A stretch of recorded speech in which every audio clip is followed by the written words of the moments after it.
محمد سامي هيتسجن من 3 ل7 سنين.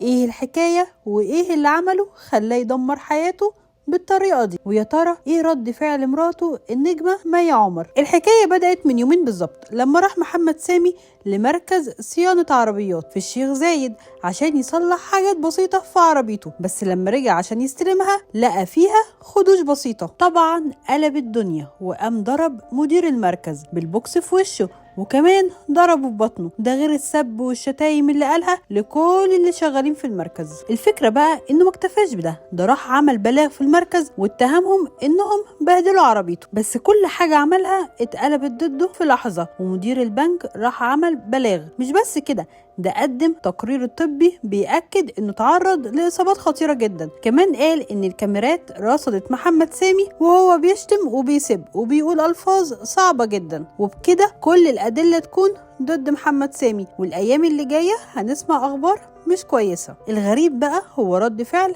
مي عمر، واللي بقت تنشر صورها قدام البحر وكأن جوزها مش في مصيبة دلوقتي.